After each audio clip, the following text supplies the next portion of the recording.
चुम्बकले फलाम तानेपछि के अडिन्थ्यो?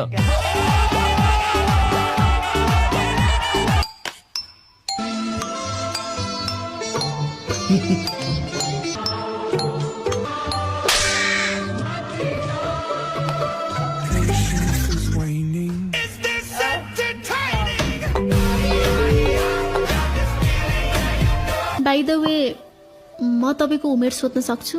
सक्नुहुन्छ, तर म बताउन सक्दिनँ। 18?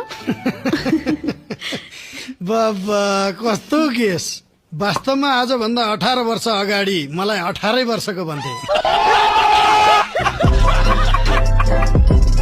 उतार चढाव छ, हामी जीवित छौं।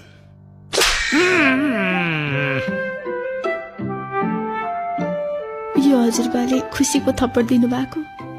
यो घरमा बन्दुक सन्दुक त छैन है? किन? कहीं हजुरबा एकदमै खुसी हुनुभयो भने?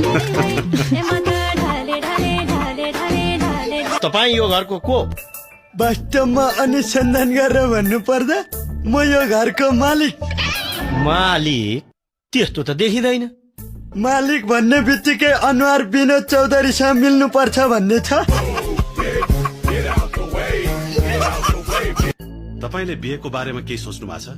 केटा मान्छे हुँ, बिहेको बारेमा अहिले सोच्दिन। किन? केटाहरूले बिहेपछि मात्रै सोध्छन् किन बिहे गरेछु भनेर। नमस्कार, मेरो नाम चाहिँ उद्वेग प्रसाद मनोहरलाल पवित्र हृदय उपाध्याय। यो मेरो मात्र नाम हो, छिमेकीहरूको होइन। अनि त्यहाँ गएर गर्नुपर्ने के? बिहे गर्ने, बिहे। ए बिहे? सुन्यौ तिमीहरूले? बिहे रे केही छैन। पैसा आउँछ भनेदेखि बिहे मात्रै होइन, म त श्राद्ध पनि ठोकिदिन्छु। खराब पानी छ मेरो खराब।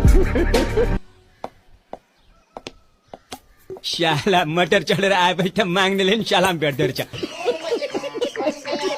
अनि मैले बिहा गर्ने भने केटी तपाईँ नै हो? नियुक्ति स्थायी नै हो? यो निर्णय लिनुभन्दा पहिला तपाईँ कुनै मानसिक अस्पतालमा भर्ना हुनु भएको छैन? खत्तम। आफ्नो त अब पैसै माग्नु पर्यो, तर यो माग्ने काम त अहिले झराकमा पर्यो बाउ। यो शहरका कोही मान्छेसँग पैसै छैन। अस्ति एउटाको अनुहार यसो हेरेको, आफैले 10 रुपियाँ झिकेर दिइदिए। नमस्कार नेताज्यू। भोलि हाम्रो पार्टीको जुलुस छ, 50-60 जना मान्छे यहाँको ल्याउने जिम्मा तेरो। ल्याउन सक्छस्? केलाई नसक्ने हजुर? ल